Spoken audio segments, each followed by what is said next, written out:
Hello everyone. Hope you're having a great day. Hope you're enjoying yourselves. We're glad to give you another episode of Pick Up the Mic. We've really enjoyed all the comments and all the support you guys have shown this season, and really appreciate it, especially our Patreon members. So thank you very much for all the work that you guys have been doing. But as always, we bring on these amazing guest speakers to talk about amazing topics, and we've got another amazing topic and another amazing speaker for you today. Now, the topic of today's episode is PhDs representation. And you know that we're big on the idea of representation, but also we take academics and like to highlight academic opportunities available to young people as well. And what better way than bringing on an amazing guest speaker who is not only passionate about PhDs, but she's also passionate about representation. So I'm now going to hand over to Donna. Donna, if you could just introduce yourself to our audience. Sure, I feel so honored. Thank you very much. And first of all, thank you all for having me. I promised at the beginning to be on my best behavior, so I will continue to try that throughout today's episode. We're just going to hope for the best. But yeah, my name is Donna-Marie, so that's Donna with a hyphen Marie. The reason I'm Donna-Marie is because my dad liked Donna Summer, my mom liked Marie Osmond, and they couldn't choose. So hey, there could only be one A, so it's Donna-Marie. And what can I say about me? I always like these kind of questions. I always let me think about how I'd like someone to know who I am. If this is the first time you're getting to meet me, how would I describe myself? So personally, the most important role that I have is that I'm a mom, which is absolutely fantastic. I'm a mom to a now, goodness, he just turned 19 the other day, 19-year-old young man who's a lot taller than me. I'm hoping he's going to play for the NBA, but we're kind of working all of that out. Outside of all of that kind of interest there, I'm a sister, I'm a daughter, I'm a friend. That's just the Donna-Marie who loves everyone. I'm this great big ball of energy, and no matter how I try, I can't seem to dim that energy as much as my friends would probably like me to. So like I said, I'm trying to tone some of it down just for you all today. Other things that I love to do, I'm a blogger. So I love fashion, beauty, and lifestyle blogging, which has been something I've been doing for almost 10 years now. My blogging anniversary is coming up, which is crazy. And that's, again, something that I'm just extremely passionate about. And also, I'm a second-year PhD student, which is, I think, one of the main reasons that I'm here today. So I'm quite excited to tell you a little bit about my PhD journey. And it's certainly been a journey. And believe me, it's only year 2. So you can actually, let me rephrase that. It's only month 1 of year 2. Let me not take the whole year just yet. I can't take the whole year just yet. Let me pace myself. And I'm a special needs education professional. So what that means is that I work in a special school. And I teach young people with a host of different difficulties, learning difficulties, challenges, abilities, etc. Lead, successful and promising lives. So that's me in a nutshell. Wow, I think you're a jack of all trades. Our listeners definitely are glad to have someone like you who seems to, I want to say, has a bit in everything. You're showing that you're talented. You're working in different areas, and yeah, I'm sure our listeners are as glad as I am to have you on the podcast today. So thank you very much again, Donna, for being on the podcast today. We can't get to learn a bit more about you and I guess your PhD journey. Thank you. No, you're very welcome. And thank you. Can I just say, I love that you said the jack of all trades, but you left off the master of none. You see, you're too good for me already. I like how this friendship is building. I'm a woman with many hats, and I just know when to wear each one of them. So yeah, I like that. Jack of all trades, the building up to masters of quite a few of them. We'll go there. Definitely. But no, thank you very much for that. And we're now going to go on to our first official question. So for our first official question, you nicely talked about your PhD, and we mentioned in the previous question that you're on a PhD journey. Like you said, you're on your second year of the second year of the first term of your PhD, which is really good. But I guess casting your mind back, why did you decide to do a PhD? I know there might be some students themselves who might be thinking of, whether they're master students. I know that there's some PhDs that undergrad students can apply for. So why did you decide to do a PhD? Okay, so I'll be completely honest. This was not a lifelong ambition. I wanted to be a dancer. To be honest, I really wanted to be a Michael Jackson impersonator when I was a lot younger. That kind of went out the window. So PhD is kind of the next best thing. And I'm saying that to be flippant, but honestly, it really wasn't a lifelong journey. I kind of fell into my PhD. So I guess it took a different turn for two reasons. So let me give you the first one. As I mentioned, I work in a special education school, a special needs school, with children and young people that have a host of different needs and abilities. And one of the things that struck me when I started working there was the fact that there were no Black, Asian, or minority ethnic teachers. So the actual staff profile looked completely different to the pupil population. We had probably about, and this is going back about maybe 9, 10 years now, we had about maybe 90% Black, Asian, minority ethnic pupils, but not one teacher. And I'm talking about no one in the senior leadership team, no one in the kind of other professionals that would come into the school to support the pupils, etc. No one came from a minority ethnic background. And it really, really baffled me. And I think it baffled me for a couple of reasons. Obviously, I'm a mother myself to a young Black son who also has additional needs. So my son is a young person that has severe autism. And, you know, I've got nieces and nephews and godchildren. And I just kept thinking, is this what schools are like? Is this what like schools in the UK are like? I just didn't understand where this breakdown was coming in. We've got these Black and, you know, minority ethnic children, but then the staff population is not reflective of that. So I just thought, okay, you know what? It's all good for me to talk about it. Why don't I do something about it? So I'm going to go back to university. There's me and my bright ideas, you know, telling my family, no, I'm going to leave my corporate job. I was working in customer service as a senior manager at the time. And I thought, no, I need to do something about this. So went back to university. And strangely enough, this is when part two comes in. It was pretty much the same thing. So I went to, you know, Brunel University and went into education, and there were no Black academics on my course. And I thought, whoa, what is going on here? And I'm not talking just, you know, Black academics in terms of, you know, actual staff that work at the university. I'm talking about guest speakers also, and in some of the different departments. Now, I know it is quite department specific, but I just found it really interesting that in the whole of the education department, we didn't have any Black academics at all. And I thought, again, what's going on here? So this is when things started to, you know, questions started to arise. I used to be that person in class all the time throughout my undergrad, asking questions about race. And, you know, if I'm really honest, in the beginning, it wasn't so much at the forefront of my mind until I returned to university, because then I started to question things more. I needed to understand why this was happening.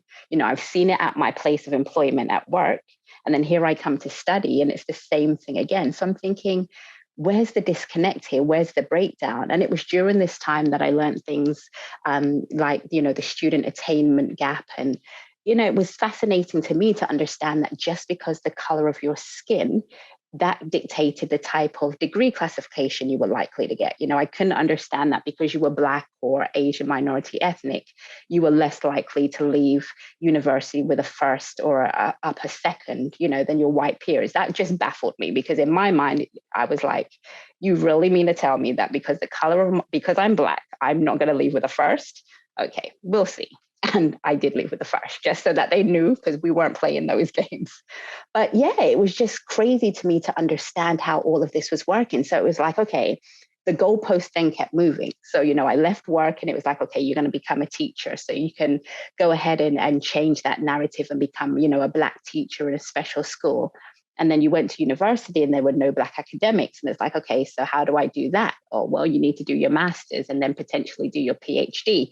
So it kind of was born out of all of that. It's like that goalpost kept on moving, because in my mind, it just wasn't good enough that there was no one that looks like me. And you mentioned it in the beginning, you know, I'm really, really passionate about representation. I have a sweater that says representation matters, which I was going to wear today, but I thought, you know, I'll tone it down just for today.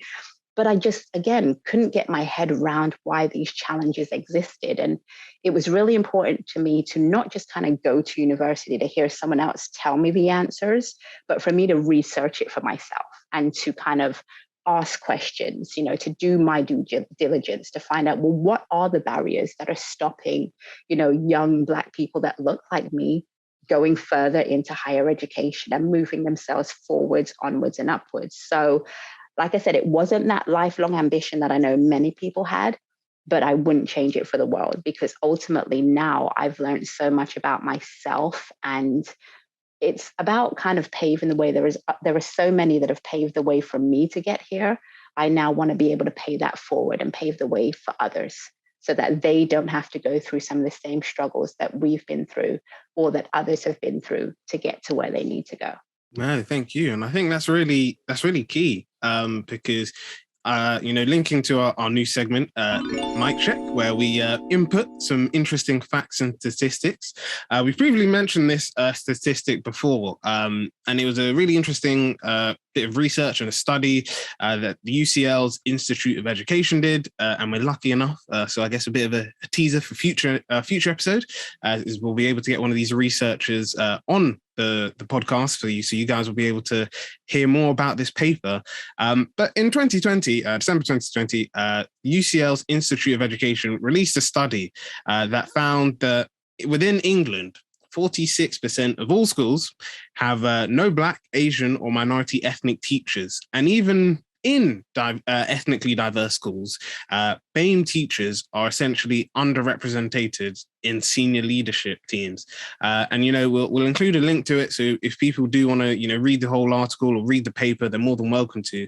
But yeah, I think it's like what you said there, Donna, that it's this key, I guess, this lack of representation and this key need for change to happen. And I think that it's something that's amazing that you're doing, through your PhD. I think it's really good that you've seen that there's this underrepresentation and you want to now, tackle it. And I think that's as honourable as anything there can be. So thank you very much for that, Donna. Thank you. And I think that I'm glad that you linked to that report. I've used that report for some of my own work as well, and it's just unbelievable when you think about the diversity within the United Kingdom itself, or even if you just look at London and you look at the diversity in our schools, and then you think to yourself, when you see something like 46%, of schools don't have any Black, Asian, minority, ethnic, staff representation. It's absolutely crazy to think. And you think about the richness that these teachers would bring to the school. And I don't just think that richness is important just for representation for Black and Asian minority ethnic groups on a whole, but just absolutely everyone. The knowledge and the wealth of experience that they're going to bring, schools are missing out on that. And I think when I look back on my own undergraduate career and I think about, the young people that I have in schools, when I first started teaching in the special school, there was a young Black girl that came up to me, and I always remember this. She was quite a high functioning young girl that had autism. And the first day in the class, she said to me, "You can't be the teacher, you're Black." And I was stunned, but at the same time, I was just so glad to be able to start a conversation, because I needed to understand where these thoughts were coming from. And she was, quite open and said to me, I've never seen a Black teacher before. I haven't seen a Black teacher on TV. They just get in trouble.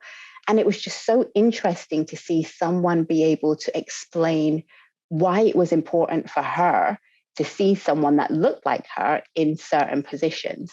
And those are things that have stood with me throughout the test of time, and things that I'm remembering all the time. I'm always reminded that, representation matters so much more than we acknowledge. And it's such an important topic that just doesn't necessarily get the discourses enough that it should do.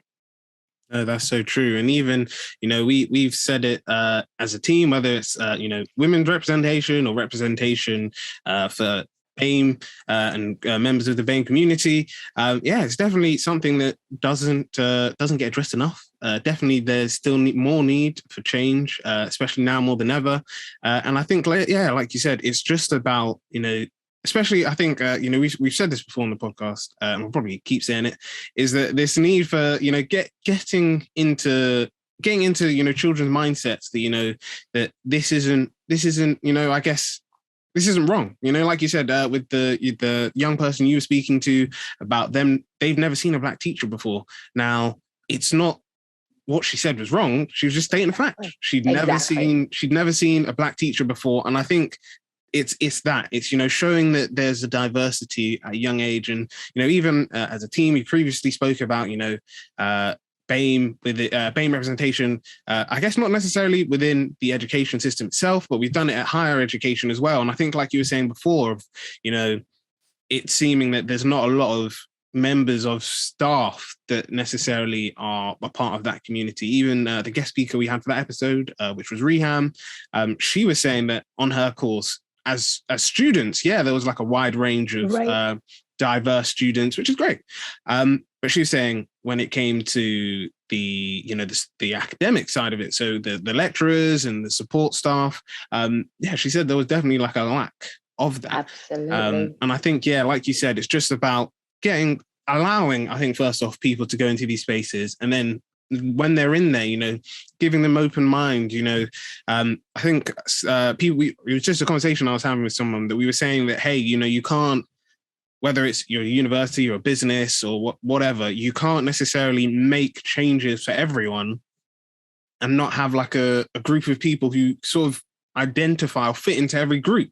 The way that you, like, for example, let's say you're a university, the way you might portray a message, or you might say, hey, these are the new rules when it comes to coursework. The way that you come across that, or the way that you say it, or the words you use, is all very interesting. I know one of my lecturers was saying that he was saying that even, and it was to do with something me and John were talking about before we started recording, of some of the coursework that I'd been doing, and we essentially had to come up with a product. And he was saying that when it comes to the product, when it comes to products in general, especially with it when it's game like board games and things like that, they said they need to be, the rules itself, or even the way that it works, needs to be understood on a universal level, because the way that you might word something in English might not necessarily be the same if you word it in French or in Japanese or in Chinese.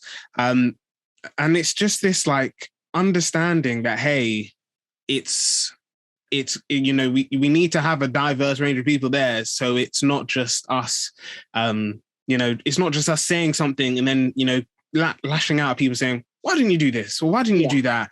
And not understanding that actually there are cultural things that go into that represent things. There's more than, I guess the standard of, you might see it as different to you, but it's not in that culture. If you lived there, it wouldn't be different.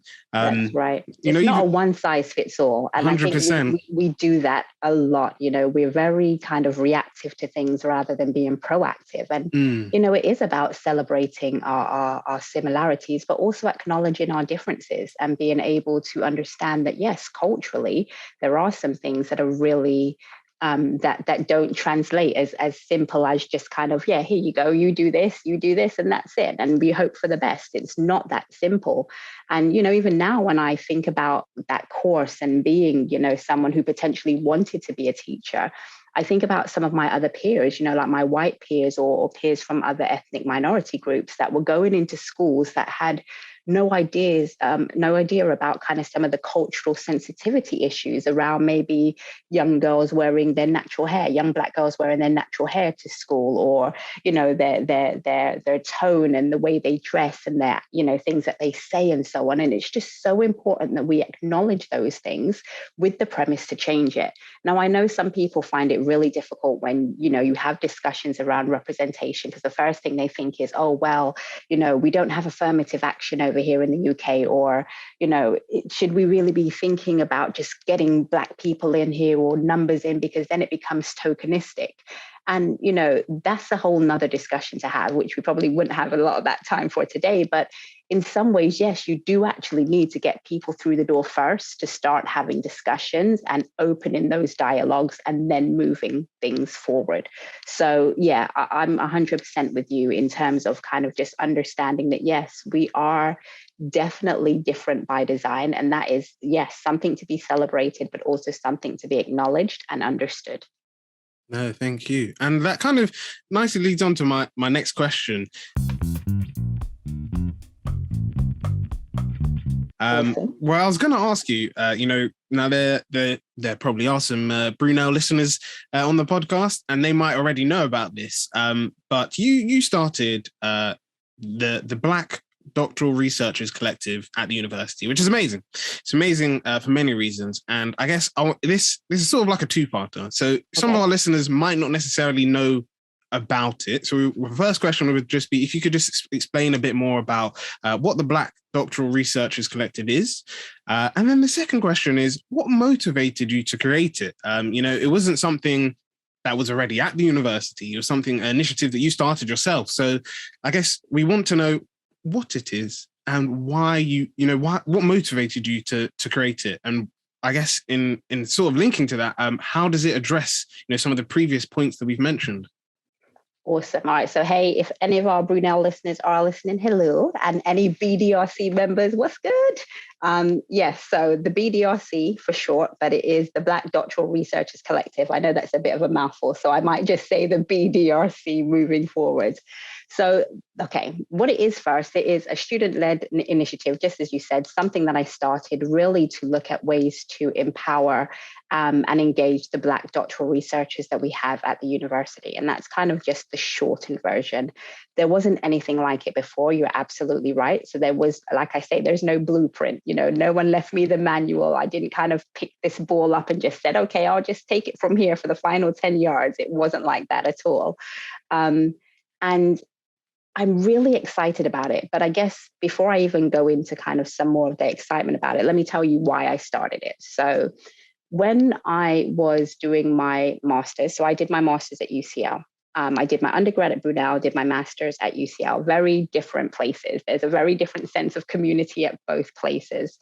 But it was, again, the same sort of thing, going on to a new space and a new setting and looking at how Black students were treated, how they understood their roles, what it was that they wanted to do, what they had access to, what they didn't have access to, etc.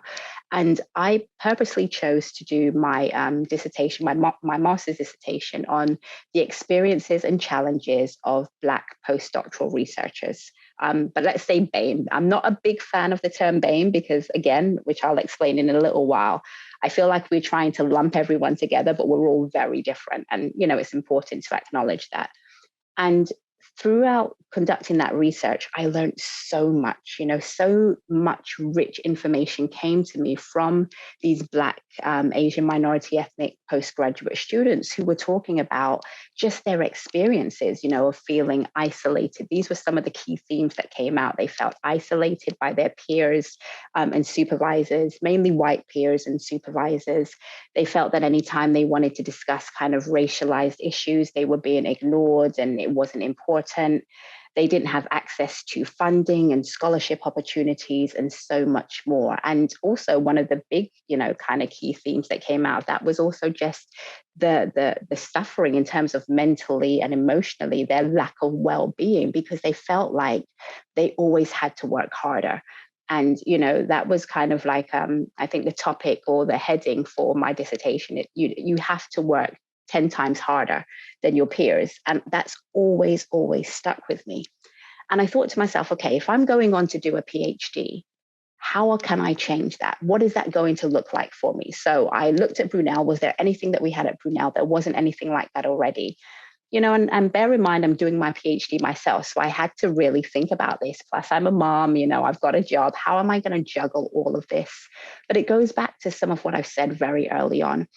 In order for change to happen, we need to make that first step. In order for anything to move, anything to be sustainable, in order for anything to shift, someone has to start a conversation. And I'm not afraid to be that person. I always say that I like to be the one that's being disruptive, for good reason and for a good cause, because it gets people talking, and it starts those important conversations that sometimes people are afraid to have. So I used that research that I conducted myself, along with the plethora of research that's out there that talks about the experiences and challenges of, BAME postgraduate students. And I thought, okay, let me take some of this and think about how I can start some sort of movement or collective that supports and empowers Black doctoral researchers at Brunel. And it kind of just grew out of that, really. It kind of grew out of those experiences that I had through doing my own research, listening to others, meeting people as a first-year doctoral researcher, because it was very different. I had no idea what it was going to be like going into a PhD. You know, I just kind of went in with that same ball of energy I spoke about in the beginning and thought, okay, I'll figure this out. But ultimately, it is a very different space. It's very different from your undergrad and very different from, you know, your postgrad as well. And I felt like if I had some of these feelings, I can imagine other Black doctoral researchers having those same experiences, thoughts, feelings as well. And I wanted to do something to help them. But it really is thinking about a group that's going to be sustainable. And this is something that I've mentioned to the group members that I sent out today. We're now 30 strong, which I'm really, really proud of. You know, it only started in September last year. And, you know, one of the things that I will say sometimes can get me is that I want to do everything here and now. But, you know, it is important to do things properly. It is important to understand that this isn't a race, you know, this is a marathon, and we need to take time with this because I want this to be long lasting. I want there to be a legacy here for not just the doctoral researchers that are in place now, but for the Black doctoral researchers that are coming up behind us, and as we move forward on into our careers and opportunities as well.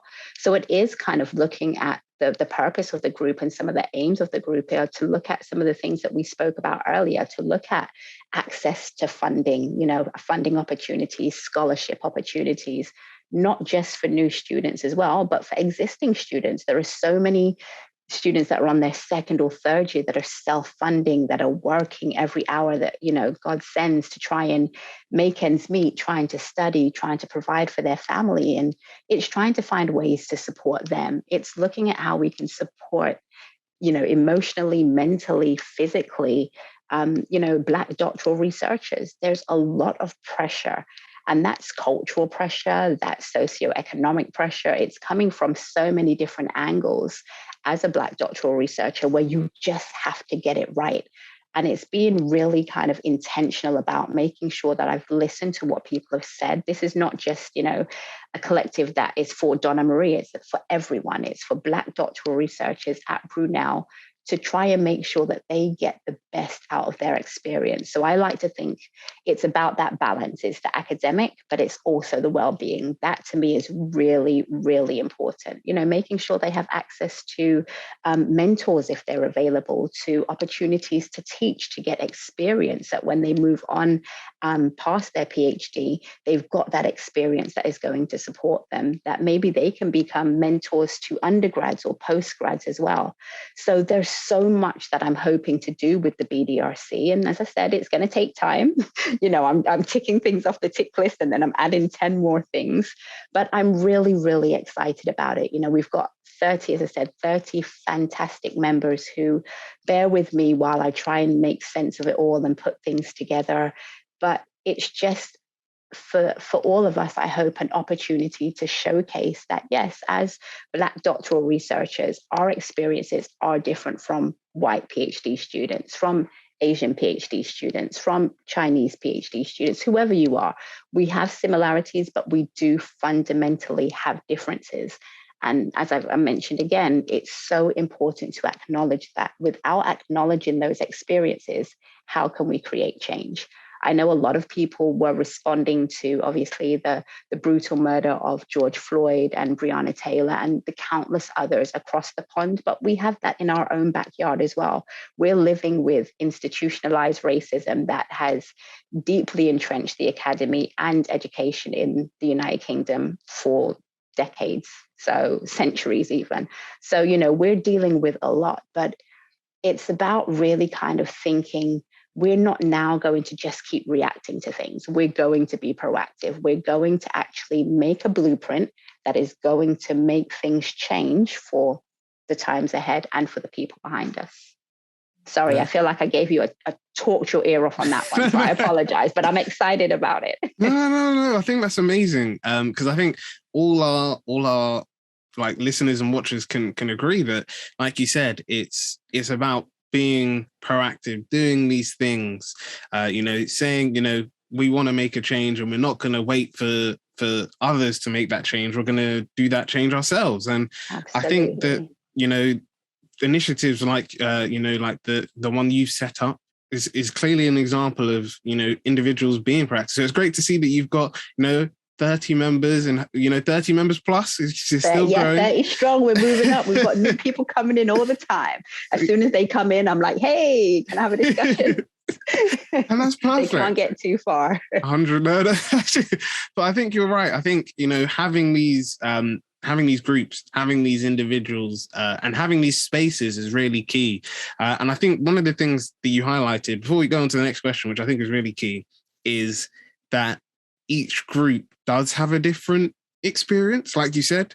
You know, like you were saying that it, and I think a lot of people do agree that, you know, like you said, while terms like BAME or people of color are very good, it sometimes can, like you said, lead to an overgeneralization of saying, oh yeah, you know, we're going to lump it together. Or we might say, hey, you know, as a university, we don't have a lot of BAME. You know, you said last year we don't have a lot of BAME members of staff, but actually we do. But it turns out it's only one group within that title is being put into senior management.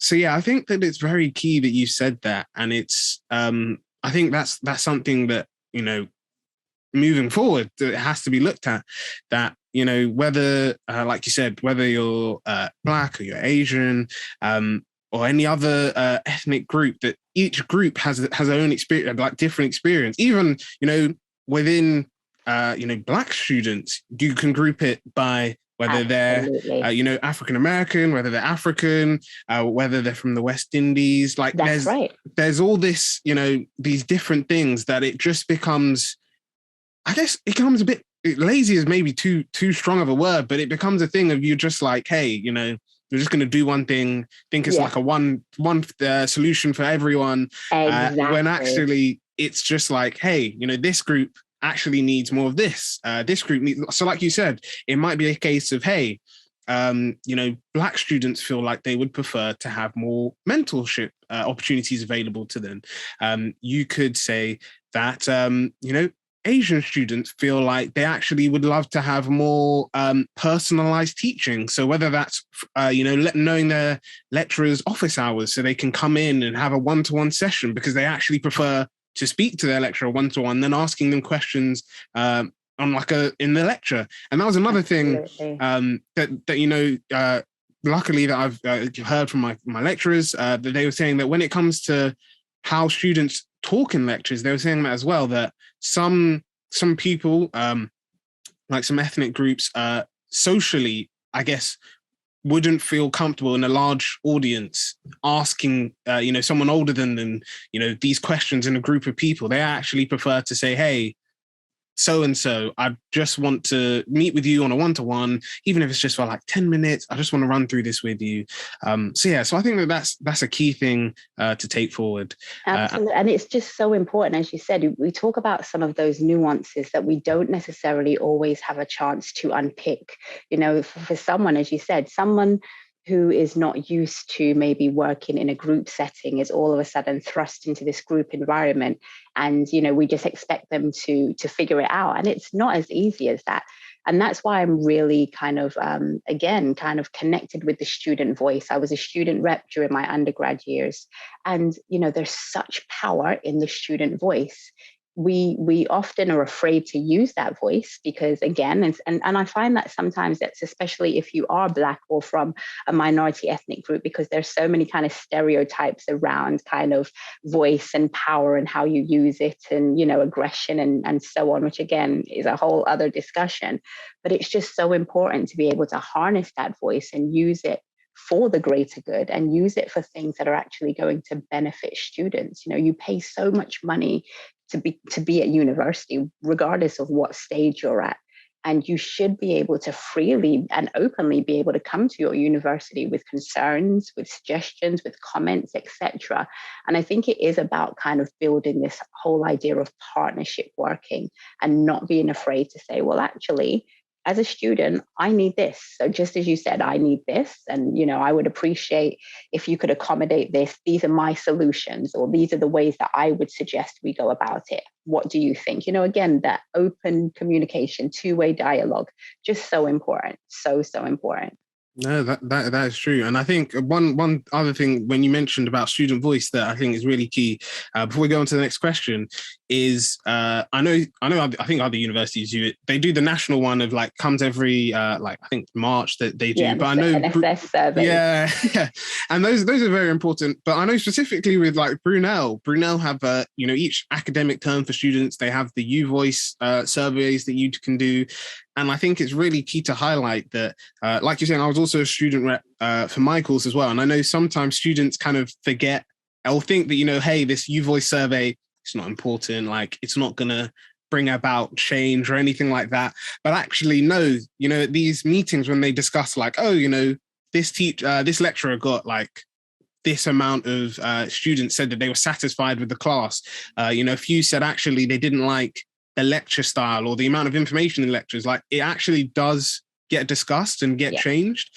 And especially if you let your student reps know, they actually do, can ask, like, expand on it. So I know that there were times when people were, when stuff was put about, some people didn't like that the lectures weren't recorded. So it meant when it came to revision, they had to rely solely on the lecture slides. And then, if there wasn't a lot of information, nothing could be done. And, that was discussed as well, because obviously sometimes there were issues with like the room we were in, but sometimes it was just a case of the lecturer didn't set up the recording. I think that that's one of the things that we kind of do forget, that we feel like, hey, doing stuff, whether it's the U Voice survey or if our student rep says, do you have any issues? I've got a meeting with like all the lecturers, let me know and I can talk to them about it. They're just like, I'm okay. I'm okay. Yeah, I'm fine. Don't worry about it. You're not fine. It's okay. Honestly, and I think especially at like a master's level, I know that was one of the really nice things that happened because my undergrad was quite small, especially I guess with COVID, it sort of like impacted the amount of people that were on the course. But because my course was quite new and it was small, we were able to like get deadlines moved as a group, because they would be like, hey, so we know that you've got like a few deadlines on this week, and they were just like, are you okay to do it? And if we said, yeah, like it's not going to change everything. If we say like, actually we would want it changed, we wouldn't have had it changed, but we did. Right. And it's that case of saying, hey, if there is something that you want changed, whether it's a deadline or you feel like actually you want to let a lecturer know that, hey, I feel like you're going to the lecture slides too quickly, or hey, I don't really understand when you use all these acronyms in the lecture and you don't actually say like, this acronym means this. Right.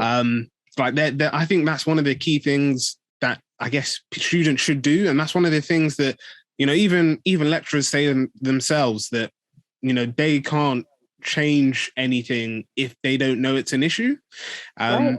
And if you're just sitting there saying, yeah, the lecture slides are great, or, hey, I feel like we're really supported, our revision sessions are going really well, then, yeah, you'll never know, I guess, you'll never get that change if you don't actually go about and do it. And I think that's a key thing that you said there. You were speaking facts, absolute hashtag facts is what I would say. Thank you very much.